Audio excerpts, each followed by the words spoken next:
everyone. Today hin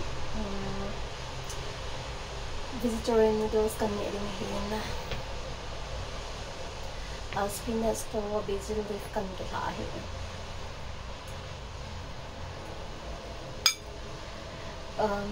Dengan sini nak ni kap zin. Kalau ibu ani hin boleh nanti jawab contoh ni noodles kan meeting hin. Ini betul. Rồi vegetarian cái gì vậy hè, bọn này vegetarian thì vậy, nghĩa rằng thì thực bị sẽ vào hình nè, gọi khát thì có.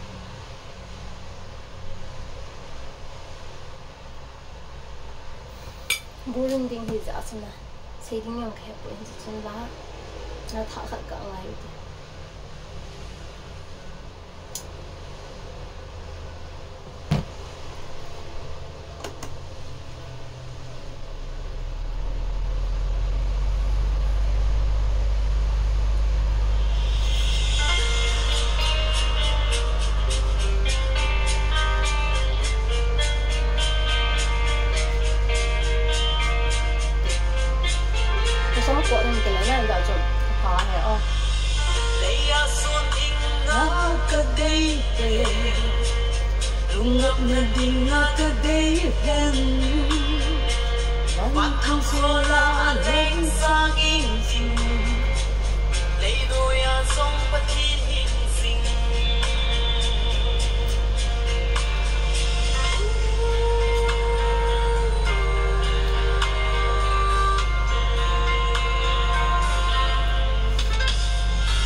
เพราะนั้นคือ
你就说，哦不，这来，这。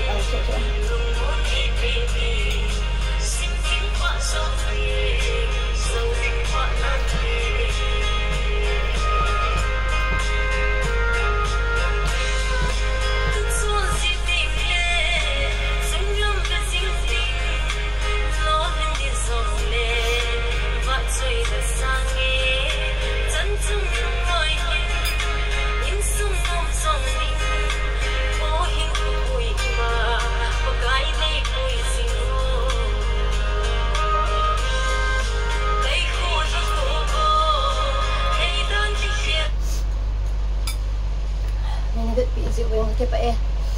Bye bye.